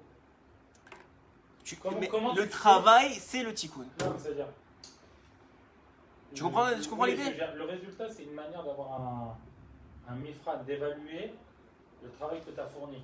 En réalité, c'est pas vrai, mais c'est une manière d'évaluer un petit peu ça. Mais ça, c'est pourquoi on pense comme ça? Parce que les goyim pensent comme ça, mais c'est pas vrai. C'est complètement faux. Le résultat n'a rien à voir avec toi. C'est pas grave si tu fais pas les 600 de mitzvot. Ça veut dire tu peux être quelqu'un tu peux être pas un bon mari et avoir du shalom bayit. C'est un peu fou à dire. Mais il y a des moments dans la vie où ta femme elle en a marre de te crier dessus et finalement tu n'es pas si bon mari que ça, mais c'est un truc. Et tu peux être un très bon mari et ça casse à la maison. Tu peux être Machal Shabbat toute ta vie et puis finalement c'est pas grave. Comment ça c'est pas grave là? C'est pas comme je ne peux pas dire comme ça. Hein? T'as essayé? Si maman je t'ai essayé, à la fin de d'accord. Alors Rabbi Nachman il a écouté Moran sur ça, il dit si maman je t'ai essayé, c'est pour ça que je t'ai dit dans la Rouchaniout ça marche pas. C'est-à-dire si maman je t'ai essayé, tu vas y arriver. Si maman dans la Rouchaniout tu as vraiment essayé, c'était vraiment sincère. Entre la Rouchaniout et la Deshma. Alors voilà. Les sujets qui sont intermédiaires. Tu as raison. Par exemple, tu parles du Shalom Bayit, c'est mamash une grande mitzvah et c'est aussi un effort de fou. Un plaisir de vie quoi. Ça veut dire c'est une qualité de vie quoi. Bien sûr. Mais en réalité toute mitzvah quand tu l'acquiers vraiment c'est une qualité de vie. Quelqu'un qui fait Shabbat, qui fait vraiment Shabbat, jamais il va la laisser tomber. J'ai déjà vu quelqu'un qui fait Shabbat depuis des années qui va laisser tomber son Shabbat pour des millions, il veut pas. Parce qu'il a une qualité de vie extraordinaire avec ce Shabbat-là. Il comprend. C'est toujours au début que c'est difficile. Mais, encore une fois, l'idée première de cette menorah-là qui nous apprend au même de Shavuot, tous les principes qu'on a touchés aujourd'hui, c'est simplement une chose, de se déprogrammer.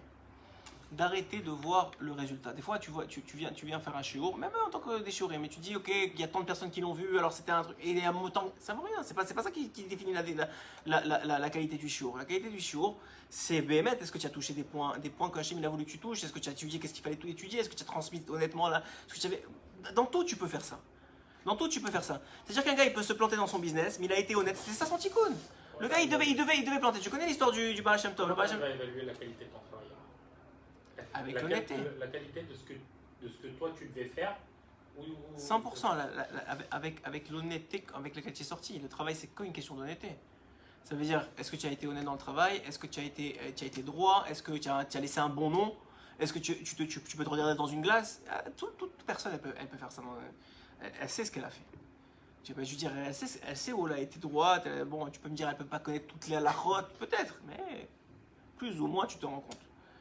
C'est la même chose dans tout. Un homme, il peut dire, ok, peut-être ses enfants, la plupart du temps, comme j'ai dit dans la Rouchaniout, ça correspond. Ça veut dire qu'un homme, il éduque ses enfants comme il faut, il va avoir des bons enfants. Mais bon, il y en a toujours un qui peut même Rav Shach, il y en a un qui est sorti du derrière. Bon, il a dit, c'est parce que j'ai pas chanté Shabbat, etc. Mais, ouais, il a dit, on lui a demandé, mais pourquoi lui, vous êtes le Gdolé adoré, lui, il est sorti du derrière. Il a dit, j'ai pas chanté Shabbat. J'étais tellement happé par la Torah que j'ai pas chanté Shabbat. Et lui, il lui fallait de la chanson. Et je lui ai enlevé ça, et il est sorti du derrière. Bon, Hachem, il a fait tchouva à la fin. Mais pourquoi je te dis ça? Enfin, pourquoi je vous dis ça? C'est simplement pour comprendre qu'encore une fois, il faut arrêter de juger les choses par le résultat. Ça veut dire qu'il y a des gens, c'est faux à dire, hein, mais c'est pas moi qui le dis, moi je pourrais pas dire une chose pareille. Mais il y a des gens qui sont en Eretz Israël qui ne veulent pas l'être. Ben moi, ils veulent pas l'être. Et ça ne leur sera pas compté comme ils étaient. Le Zohar Kadosh, il dit qu'il y a une protection sur Eretz Israël de quelques Hamot, que celui qui ne veut pas être sur Eretz Israël, c'est comme s'il était surélevé, il ne touche pas la terre. Vraiment. Il ne le voit pas, mais spirituellement, il ne touche pas la terre. Et d'un autre côté, il y a quelqu'un qui veut être en Eretz Israël, il fait tout pour être en Israël, il donne la tzedaka en Eretz Israël, sa femme elle veut pas, son truc, il a les vraies raisons. Ou je sais pas, il a vraiment une vraie raison. Akadosh Baruch Hu, il va lui dire, Rabbi Nathan il va lui dire, Magia Alecha comme si tu étais. Alors c'est pas ma mâche comme si tu avais été, mais il y a une partie de la mitzvah que tu as accomplie. Et peut-être que tu mériteras dans une autre vie, comme c'est écrit sur Moshe Rabbeinu. Moshe Rabbeinu il a prié. Et pourquoi il a prié? À la fin il n'a pas eu. Il a eu comme, c'est-à-dire on l'a monté sur la montagne, il a vu la terre d'Israël. Mais c'est écrit Goel Rishon ou Goel Acharon. Moshe Rabbeinu il va revenir. Il va revenir pour le dernier. Et le Mashiach il va être en Eretz Israël. Donc Moshe Rabbeinu à la fin il va être en Eretz Israël. Donc la fille là aussi elle a compté. Donc encore une fois, on ne peut pas s'arrêter à une seule vie pour comprendre des choses comme ça. Mais ce qui est sûr et ce qu'on peut se renforcer, c'est que l'enthousiasme que tu mets dans la mitzvah, et la sincérité que tu mets dans la mitzvah, et la vérité que tu mets dans la mitzvah, et le ratzon que tu mets dans une mitzvah, même si le résultat dans cette vie-là, il n'a pas été celui que tu pensais qu'il devrait être, sache qu'à la fin il va être. Parce que Hachem, il n'y a pas personne qui ne paye pas. Il a mis des gdarim déjà. Ça c'est que ça vaut ça, ça vaut ça. Maintenant, nous on ne connaît pas les gdarim, on ne sait pas qu'est-ce qui se passe. Mais à la fin de la journée, sache qu'il n'y a rien qui est perdu. Rien. Alors si tu as reçu, peut-être, encore une fois, il y a des gens, ils sont nés en Eretz Israël, ils n'ont même pas demandé. Il y a des gens qui te disent, mais je comprends pas, lui il est né, moi je suis né au Maroc, en France, et je dois me battre pour venir. Mais peut-être que lui, il a fait ce travail-là dans une autre vie, il a fait déjà le travail de venir en Israël, il s'est déjà battu, il a déjà fait ça, Elia. On ne sait pas nous, comment et pourquoi lui il a mérité là et l'autre il n'a pas mérité. Et ça c'est dans chaque chose. Mais si tu commences à dire, ouais, mais pourquoi il y avait un rave qui est sorti de la Shoah. Il leur a dit on lui a demandé comment vous êtes sorti de la Shoah vivant. Il lui a dit j'ai pas demandé pourquoi. Parce que sinon il m'aurait rappelé pour me donner la réponse. Ça veut dire j'ai pas demandé pourquoi. Hachem il fait ses choses, j'ai confiance en lui qui fait bien. Et j'ai pas besoin d'avoir confiance, c'est lui qui a créé le monde. Et il nous a prouvé des milliards de fois que c'est lui qui avait raison. Donc est-ce qu'on a besoin? On n'a pas besoin de pourquoi. On a besoin de savoir, ok, laisse-moi tranquille avec le pourquoi. Qu'est-ce que tu veux? Tu veux ça? Ok, je vais faire le maximum pour y arriver. J'y arrive, tant mieux. J'y arrive pas, tant pis. Mais à la fin de la journée, j'aurais fait le maximum. Je pourrais m'en dans une glace et lui dire j'ai fait ce que j'ai pu. Et ça, c'est mâche. Un homme comme ça, il est chalem. Il est chalem, il n'a rien à se reprocher. Parce qu'à la fin de la journée, il a fait le maximum. Alors maintenant, tu vas me dire ah, mais tu comprends, le Yetzirah, il te dit regarde, parce que si fait le Yetzirah, il dit regarde, tu fais le maximum et tu n'y arrives pas. Ça fait des années que tu fais le maximum et tu n'y arrives pas. Ah, autant arrêter, Azov, c'est pas pour toi. Il dit Rabbeinu, mais c'est ça le pire. Le Yetzirah, il te dit mais parce que pourquoi? Parce qu'il te fait évaluer les choses sur le résultat. Mais le résultat, c'est pas ça qui paye. Le résultat, Hachem, il a ses plans. Tu t'es marié avec elle, monte, descend, tu t'es marié avec elle, c'est ça ton tikkun. Et je comprends pas, on se ressemble pas, on n'a rien à voir ensemble, et pourquoi, et trucs et machin, j'ai pas vu ça avant, et après ça j'ai découvert ça, il y a mes kataout. Monte et descend, Hachem voulait que tu passes sous la roupa, tu es passé sous la roupa. Maintenant, monte et descend, il faut que tu fasses le maximum pour rester avec elle. S'il y a des vraies raisons, que même moi, je sais pas moi, le gars il frappe sa femme, ou je sais pas quelle raison de fou, ok, maintenant tu peux divorcer. Mais sinon, reste, travaille, cravache comme on dit, c'est ton tikkun, c'est ta réparation. Je sais pas ce que tu l'as fait toi dans une autre vie à cette femme-là. Qu'est-ce qu'il sait? Personne ne sait. Personne ne sait rien. Même les Mekoubalim, ils te disent, on voit des choses. Mais est-ce que c'est tout le puzzle? Personne ne peut voir, on n'est pas Dieu. Il n'y a que Hachem qui a le puzzle complet. Alors Rabbeinu, il te dit, tu fais l'effort de Bel Bigdoucha. C'est quoi les 7? Il va parler de ça dans son École de Moran. C'est quoi les 7 lampes, les 7 parties de lampe? C'est les 7 parties exactement, c'est les 7 entrées. C'est le Chidush de Rabbeinu. C'est les 2 yeux, les 2 narines, les 2 oreilles et la bouche. Un homme, il fait attention. Mais à la fin de la journée, il fait attention. Voilà. Maintenant, quelqu'un, il fait attention. Par exemple, la Gemara, elle dit, il y a 2 chemins. Et il y a un chemin, malheureusement, qui passe par un endroit pas bien. Et un chemin qui est beaucoup plus long, mais qui n'a pas de risque. Quelqu'un qui passe par l'endroit pas bien, et qui, même il baisse les yeux, il faute pas, et c'est quand même considéré par la Gemara comme un rachat. Moi, ça m'a toujours fait très peur, cette Gemara. Le gars, il est passé par un endroit qui est pas bien. Il est considéré par le Gemara comme un rachat. Pourtant, il n'a pas fait de faute. Il s'est contrôlé. Parce qu'il avait une autre possibilité de faire, même si elle était plus longue. Mais maintenant, le gars, il a choisi l'autre possibilité de faire. Et il est le plus long, et quand même, je ne sais pas ce qui lui est arrivé sur le chemin, il a fauté. Qu'est-ce qu'il va faire? Il a choisi, il a mis les gdarim, il a tout essayé. Ça n'a pas marché, ça n'a pas marché. Alors un homme, il peut te dire, lui, ça va te dire quoi? Tu as vu, regarde, c'est n'importe quoi, et voilà, tu as tombé. Alors le gars, il va dire, ok, ça veut dire que c'est pas pour moi, et que tout est pour rien, etc. Et je vais laisser tomber tout. Ou bien un homme, il dit, non, moi je ne t'écoute pas, ça ne m'intéresse pas ce que tu me racontes. Moi, je suis venu, on m'a dit de faire ça, j'ai fait ça. Maintenant, quel est le résultat? Le résultat, qu'est-ce que je te dis? Encore une fois, bien sûr qu'il y a des nuances. C'est sûr que dans la réalité physique, il y a toujours des situations, il faut voir le pour et le contre. Est-ce que vraiment tu es sincère avec toi-même? Est-ce que vraiment tu as choisi la bonne chose? Est-ce que vraiment tu es 100%? Mais à la fin de la journée, l'idée principale de ce premier paragraphe du Écoute Moran qu'on est en train d'aborder aujourd'hui, c'est simplement de te dire, azor avec le résultat. Laisse le résultat tomber. Qu'est-ce que Hachem il veut de toi? Il veut ça. Comment tu peux y arriver de la façon que Hachem il veut? C'est tout. À partir du moment où c'est ça, il y a des gens, ils sont nés, comme tu as dit, même dans tes enfants, même dans n'importe tout le monde des enfants, ils sont comme ça. Ils ont des gens qui sont des lumières. Ils ont besoin de travailler 2 minutes, ils finissent le devoir. Il y en a d'autres qui cravachent. Et ils ont fini le devoir. À la fin de la journée, est-ce que c'est finir le devoir qu'Hachem il veut? Non.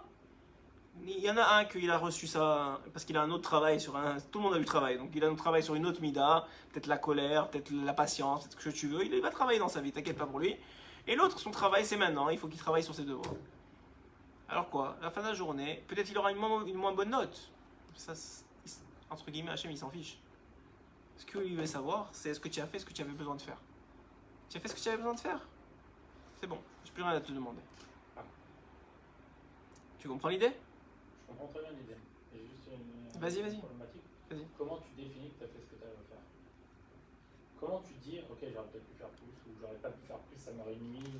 Tu vois, parce que, effectivement, dans le monde occidental, on a tendance à se dire, j'ai fait ce qu'il fallait faire, après, j'ai atteint le résultat que je m'étais fixé. Ouais. Les objectifs que je me suis fixés. Et c'est aussi du ça. Oui, mais c'est une manière aussi d'évaluer le travail que tu as défini, le travail que tu as fait. Pas forcément. Non, pas forcément. Pas forcément, parce que je te dis, il y a des gens, ils ont fait une affaire, ils ont fait un truc, ils ont une idée. Tu vois, des gens, c'est des génies et ils ont Voilà, ils ont rien fait du tout, ils ont pas travaillé. travaillé. C'est des Hamorim, mais tu les voyais.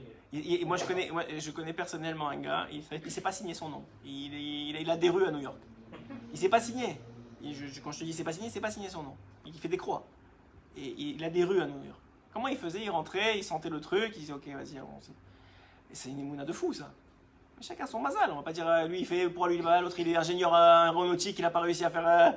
Il est rentré en Israël et il fait, je sais pas, il fait taxi. Mais bon, chacun son truc. Je sais pas c'est quoi le tikkun de chacun. Tu connais l'histoire du Baal Shem Tov. Le Baal Shem Tov, un jour, il y avait un rave. Il est venu le voir, il avait fait une certaine faute. Il lui a dit c'est quoi mon tikkun? Il lui a dit il faut que tu laisses tomber la rabbanout. Il faut que tu ailles faire taxi. Il faut que tu ailles dans la charrette. Il lui a dit c'est ça, ok. Et c'est ce qu'il a fait toute sa vie. Il a laissé la rabbanout, il est parti faire taxi. Alors tu vas me dire, il y a que le Baal Shem Tov qui peut dire une chose pareille. Toi, il va te cracher à la face si tu lui dis une chose pareille. Toi, lui, il est rave de plusieurs villes et tu dis il va faire la charrette. Ça marche pas, mais le Baal Shem Tov il a dit ça c'est toi, c'est pour toi. Ce que Hachem il veut de toi, c'est ça. Alors c'est vrai que c'est très difficile pour nous parce que d'abord on est biaisé et on est très affecté par les choses et surtout par le résultat parce qu'on se dit mais comment on va faire et pourquoi ça m'arrive à moi. Tous on est les mêmes. Mais il y a encore une fois, chaque jour, et c'est pour ça que la Bollywood c'est tellement important. À chaque jour tu as une heure d'Bollywood. Tu dis Hachem voilà. Aujourd'hui, j'ai essayé de me réveiller. À telle heure, je suis pas arrivé. Je suis arrivé à telle heure. Mais je vais essayer. J'ai mis le réveil, j'ai truqué, j'ai machin. Aide-moi. De toute façon, il n'y a que lui qui va aider à la fin de la journée. Car Benou lui-même, il a dit tout ce que j'ai reçu, c'est par la prière. Après ça, j'ai essayé de faire faire. Mais j'étais honnête. Et si j'ai pas été honnête, aide-moi à être honnête. Parce que des fois, on tombe dans l'histoire. En vérité, c'est un talir. C'est une remise à zéro à chaque fois. De savoir, ok, voilà ce qui s'est passé aujourd'hui. Tu fais le bilan avec Akadosh Baruch Hu. Tu dis voilà ce qui s'est passé aujourd'hui, j'ai essayé, j'ai travaillé, j'ai fait, j'ai machin, et voici le résultat aujourd'hui. Le résultat, il n'est pas comme je pensais qu'il allait être, même dans les faits, même dans l'effort, des fois il n'est pas comme tu pensais qu'il allait être. Mais il y a une certaine honnêteté et une certaine aval d'Akadosh Baruch Hu de dire voilà, aide-moi à avancer, aide-moi à trouver, aide-moi. Sans lui, tu peux pas. Et demain, tu vas voir que demain, peut-être il va te réveiller plus tôt, et peut-être ça va être mieux pour toi. Encore une fois, personne ne peut te dire est-ce que oui ou non tu as réussi. Il n'y a que toi qui sais. Il n'y a que toi qui sais quelles sont tes vraies forces aujourd'hui. Est-ce que tu les as mis au maximum? Est-ce que tu as réussi à ne pas tomber dans la hasvout, à ne pas te mettre en colère, à ne pas... Personne ne sait c'est quoi ton niveau de colère à l'intérieur de toi, c'est quoi ton niveau d'égoïsme à l'intérieur de toi, c'est quoi ton niveau de... Chacun, il a sa paresse à l'intérieur de lui. Il y a des gens, ils sont pas paresseux, ils peuvent pas s'arrêter, c'est des piles électriques, ils peuvent pas s'arrêter de travailler. Il y en a d'autres, pour les réveiller, il faut... Et monter, descendre, tu n'y arrives pas. Qu'est-ce que tu fais? Le gars, il s'est réveillé, c'est un effort énorme. Encore une fois, il n'y a que lui qui peut se connaître. Mais ça prend un effort intellectuel honnête. C'est tout. À partir de là, chaque jour suffit sa peine. Mais encore une fois, ce que Rabbeinu il dit ici, c'est pas ne fais pas ou n'arrive pas. C'est pas ça qu'il dit. Il dit simplement que ce qui est entre tes mains, c'est l'honnêteté intellectuelle, l'honnêteté spirituelle, l'honnêteté que tu as face à ta vie, face à tes efforts. Ce que tu fais vraiment. À la fin de la journée, Hachem il te demande, voilà, je t'ai donné tel potentiel aujourd'hui, est-ce que tu l'as maximisé? Toi-même, tu sais quel est ton potentiel. Des fois, tu te réveilles fatigué, des fois, tu te réveilles en pleine forme. Des fois, tu te réveilles avec le sourire, des fois, tu te réveilles pas bien. Alors, qu'est-ce que tu fais? Tu fais avec les efforts que tu as dans la journée. Tu n'es pas obligé de te prendre la tête. Ah, tu mets un peu plus de musique aujourd'hui parce que tu n'étais pas bien, ou si tu as plus d'efforts, ça veut dire que tu aurais pu faire plus. Tu te demandes à la fin de la journée, est-ce que tu as fait plus que hier? Est-ce que tu as maximisé le temps que tu avais? Aujourd'hui, tu aurais pu ne pas être là ce soir. Tu as été là ce soir, tu as fait un effort, tu as laissé ta famille, tu as voulu étudier la Torah. En plus, la Torah de Rabbi Nachman de Breslev. Baruch Hashem, Magi Alecha. Mais alors, est-ce que parce que tu es venu? Non. Parce que tu as mis tous les kélim en place pour y arriver. Tu t'es rendu panouille, tu as ouvert ton emploi du temps, tu t'es organisé, tu as voulu, tu t'es dit est-ce qu'il y a shiur, il n'y a pas shiur, tu as fait les efforts qu'il fallait. À la fin de la journée, peut-être tu aurais été là de toute façon. Ta femme t'aurait dit pas au shiur, je sais pas, tu te serais retrouvé ici aussi. Mais combien tu as mis d'efforts pour venir, ça c'est toi. Et c'est la seule chose qui reste. Sauf ça, c'est la seule chose qui reste. Parce que sinon, ça ne fait pas de sens. C'est inégalitaire sinon, si tu penses pas comme ça. Il est né intelligent, l'autre il est né bête. Il est né la cuillère d'argent dans la bouche, l'autre il est né la cravache dans la bouche. Comment tu peux dire Hachem c'est qu'un tyran? Et la première chose qu'il a dit à Rabbeinu, c'est pas la première, mais l'un des plus importants, c'est Hachem c'est pas un tyran. Donc qu'est-ce qu'il nous reste à penser? Il nous reste à penser qu'Akadosh Baruch Hu, il sait ce qu'il fait. Et qu'en vérité, c'est pas le résultat qui compte. C'est pas le résultat qui compte, c'est combien tu es content du résultat. C'est combien tu es bien avec le fait que Hachem il a géré la situation et que toi tu as mis tous les efforts du monde. Alors venez, on va finir juste le dernier petit paragraphe de ce paragraphe-là. On a dit que l'enthousiasme du cœur, il vient du fait que tu as travaillé ton esprit, qui était parce que le mouvement, il fait naître, on a vu ça? Que le mouvement il fait naître la chaleur. Donc plus un homme il travaille sur sa tête, il étudie, il se casse la tête, plus il va se réveiller son cœur. Donc un homme il veut, par exemple, je sais pas moi, il veut faire n'importe quelle mitzvah, plus il va étudier sur la mitzvah, plus il va avoir envie de faire la mitzvah, et plus il va la faire finalement. Plus il a des chances de la faire. Mais il y a des fois où c'est un shefa Eloki. C'est une bonté d'Hachem. C'est une bonté d'Hachem. Et Dafka, Rabbeinu, il a écouté Moran, très très beau, sur celui qui partage la Torah. Il dit un homme qui partage la Torah, qui vient à Hachem en lui disant j'ai des mérites pour partager, Hachem il lui ferme la porte, il n'écoute même pas. Il dit ça suffit jamais tes mérites pour partager de la Torah. Parce qu'un ami te dit moi j'ai aucun mérite, moi je veux pas de mérite. Comme Moshe Rabbeinu il a dit moi j'ai rien fait dans ma vie. Moshe Rabbeinu il en avait fait. Il dit moi j'ai rien fait dans ma vie. Juste par Matenat Rinam, par cadeau gratuit. Tu veux que les gens ils apprennent la Torah. Tu as besoin de quelqu'un pour l'enseigner. S'il te plaît, je suis là. Je veux. Tov. Hachem il fait descendre la même chose. Tu m'as donné des enfants. Tu veux qu'ils soient bien éduqués. Tu veux qu'ils soient des gens à la Torah. Tov, fais de moi un bon père. Moi je veux. Fais de moi quelqu'un de bien. Mais que tu sois à la fin un bon père ou pas, ça c'est pas toi. Et ça fait mal un peu parce qu'on a tous cet ego là de dire mais attends j'ai travaillé pour, je veux être comme ça et regarde un jour j'ai... Mais d'un autre côté quand ça va pas tu dis bah non, moi ça aussi c'est pas moi.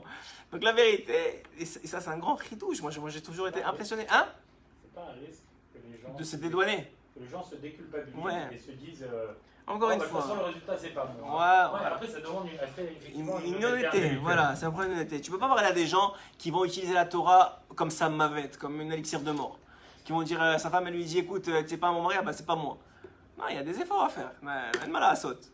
Mais ça veut dire, à la fin de la journée, tu n'es pas mon père, c'est pas moi. Mais à la fin de la journée, une fois que c'est passé, c'est passé. Ouais, cette phrase-là, ma femme m'a dit ça la semaine dernière, elle a lu une phrase très très belle. Elle dit, arrêtez de regarder dans le passé, c'est pas là où vous allez. C'est vrai. C'est pas là où tu vas. À la fin de la journée, c'est devant que tu vas. Alors regarde devant. Et c'est toujours comme ça. Rabbeinu, il a dit il faut être expert en montée, expert en descente. Ça veut dire qu'il y a toujours il y a deux comportements toujours à avoir. Il y a celui avant et celui après. Avant, il faut que tu crois que tout est entre tes mains. Et tu fais tous les efforts du monde pour y arriver. Une fois que la journée est passée, c'est fini. Tu dis ok Hachem, voilà ce qui s'est passé, voilà ce que moi j'ai voulu faire. Et j'ai fait tout ce que je pouvais entre mes mains. Et voilà, c'est le résultat. Le résultat, c'est pas moi. Maintenant, tu peux plaider au Père d'Akadosh Baruch Hu pour lui dire écoute, je voudrais bien que le résultat il soit différent. Moi, je suis pas venu au monde pour cravacher toute ma vie et avoir rien du tout. Tu peux plaider, bien sûr que tu peux plaider. Tu peux prier à Hachem et lui demander que le résultat soit différent. Mais à la fin de la journée, et c'est très dur à dire, mais si Rabbi Nathan ne le disait pas, moi je ne pourrais pas le dire. Hachem, il préfère des fois qu'un homme il faute avec Ranava qu'il fasse des mitzvot avec Gava. Ça veut dire qu'un homme, il fasse des mitzvot, mais il croit que c'est que lui. Il a oublié Hachem dans l'histoire. Il est orgueilleux de l'accomplissement de ses mitzvot. Il préfère des fois que l'homme il se rabaisse. Et c'est un peu le principe d'Adam Arishon. Adam Arishon, on pensait que c'était un dieu. C'est-à-dire tout le monde pensait que c'était un dieu, même les anges ils pensaient que c'était un dieu. Ils ont commencé à vouloir se prosterner, ils ont vu qu'il s'est endormi. L'art d'Ama, l'endormissement, c'est aussi une forme de faute. C'est oublier Hachem dans l'histoire. Quand tu dors, tu es inconscient d'Akadosh Baruch Hu. Donc c'était une forme de faute, avant qu'il ait mangé de l'arbre de connaissance du mal et du mal. Donc en vérité, Hachem il dit ok, je vais te rabaisser pour que tu comprennes que tu n'es pas un dieu.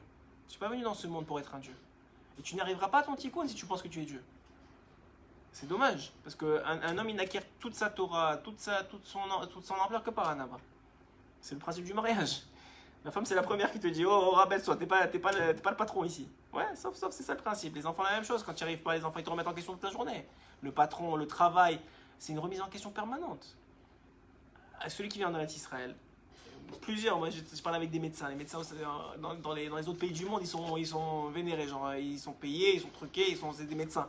Ici c'est le gars qui vient voir le médecin, il lui dit écoute-moi bien, j'ai lu sur internet, c'est ça que j'ai, c'est ça que je veux, c'est ça le médecin avec moi. Mais je comprends pas, attends, tu viens me voir ou tu viens chez le pharmacien ici?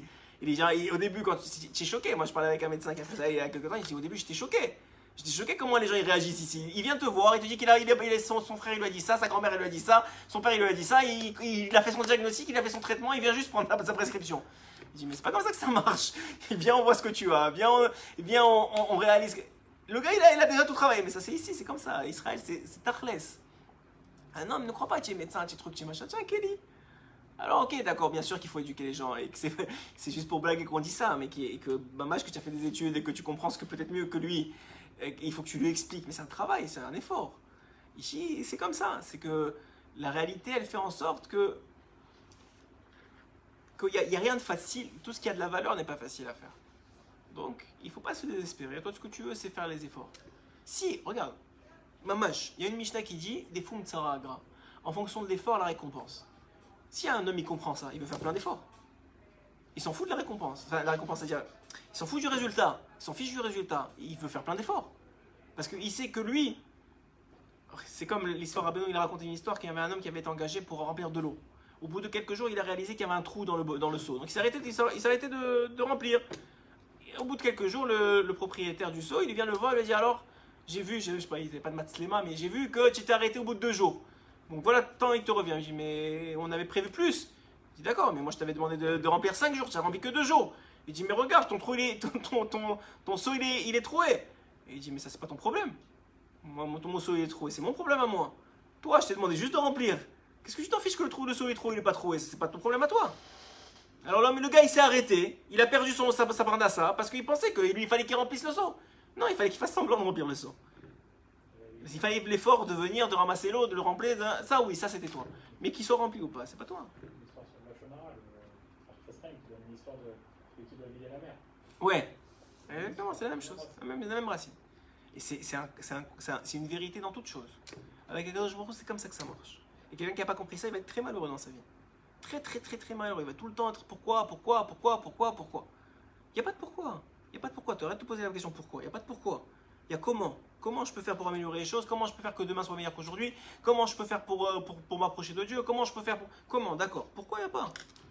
Pourquoi ça 120 ans? On te donne une réponse à 120 ans. D'ici là, ne pose pas la question. Il n'y a pas de pourquoi. Ça n'existe pas pourquoi dans ce monde. Celui qui pose la question, il n'a rien compris. Il va juste être malheureux toute sa vie. Il demande comment je fais pour arranger les choses, comment je fais pour avancer, comment je fais pour y arriver, comment je fais pour tenir bon. Ah, il faut changer de métier, ben on change de métier.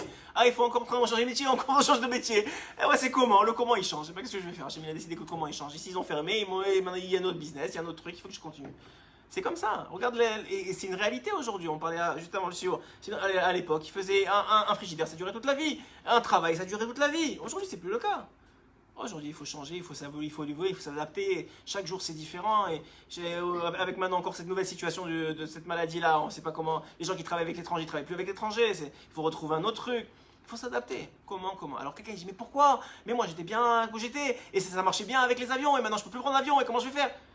Ah c'est pas toi qui décides. Quand tu vas te prendre la tête, tu vas monter, descendre des avions, ils décollent pas. Ils vont redécoller un jour. Et maintenant, ils décollent pas. Qu'est-ce que tu vas faire? Ah, je vais trouver un autre comment. Ah, il est plus difficile, parce que ton ticône il est différent. Ça veut pas dire que réjouis-toi, ton résultat il va être meilleur. Ta récompense elle est plus grande. Seulement si tu le prends, mais mon homme. Ça c'était juste le premier paragraphe du l'écoutement. Ouais. Mais c'est un très très grand enseignement. Un homme il vit comme ça, Mamash il est heureux. Il est tranquille. Alors bien sûr sa femme va revenir et va dire mais non, mais je comprends pas, il faut. Moi je fais ce que j'ai à faire, je fais ce que je peux, je fais le maximum. Après je peux pas monter, descendre les murs. Et bon, Hachem, combien on en voit que bon, Hachem, ils tiennent. Ils ont tenu. La vie, elle n'était peut-être pas facile. Personne n'a vraiment eu des vies faciles. C'est rare les gens qui ont eu des vies faciles, très très cool toute leur vie. Il y a toujours eu des débats. Des fois, c'est caché, des fois, c'est dans leur couple. Des fois, tu vois que tout va bien dans le business, mais le couple, ça va pas. Les enfants, c'est une catastrophe. On sait pas, alors allez-nous. Il y a toujours un truc qui va pas.